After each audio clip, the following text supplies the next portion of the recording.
Well, I mean, look, let's be honest about it. There's no other words for it, but it's a car crash. It's a motorway pile-up, and what they've tried to do in the last 24 hours is remove a couple of the juggernauts while paying no heed to the rest of the damage that's spread across the motorway. The truth is that the damage is done.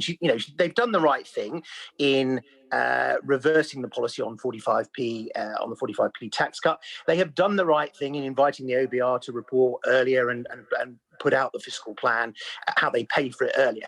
But the truth is that latter measure is exactly what the lack of it is what led to the lack of market confidence. So they have reversed ferret on two major things, and that's the right thing to do. But of course, what it does for Liz Truss's government and for Kwasi Kwarteng and her credibility is it means that the tough woman who's not for turning shows that at the first sign of trouble, she's for turning. So there were no easy answers once they went in all guns blazing 10 days ago.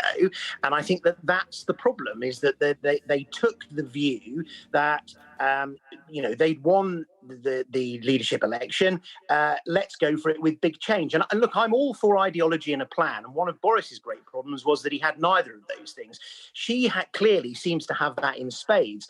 But ideologies need to be carefully done, especially when you're facing the sort of crisis that we're facing. So when it comes to ideology, it's fine to have one, but it's how you apply it to the political circumstances. And they have applied it to the political circumstances by just smashing it through. And they've been found wanting within 10 days. And as a result, that's why the poll ratings are so bad. And that's why she faces this clear threat to the future of her government. Is Penny Mordaunt right when she says policies are great, but our comms are a word that I can't use on breakfast telly?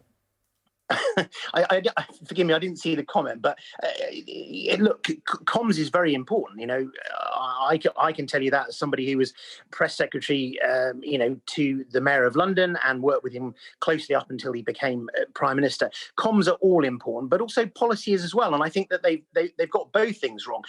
What worries me is that where was the advice to say, in a cost of living crisis, why are you cutting the top rate of tax? In any circumstance, that will be difficult to achieve, okay, with any audience. And it's not just the messaging. And my worry and my concern is that when they say things like, it was a distraction, well, it was a distraction of their own making. And what they haven't said is that the policy per se was wrong.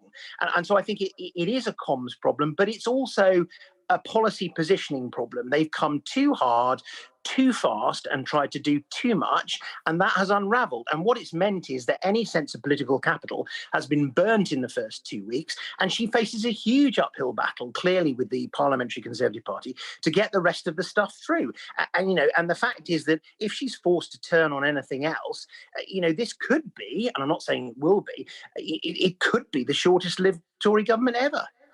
She said that she's not ruling out more U-turns, specifically on this mini budget or this fiscal event, if they've called it. I was speaking to the Justice Secretary this morning, and he said, no more. This 95% that is left of this fiscal policy, that's what we are going to push through.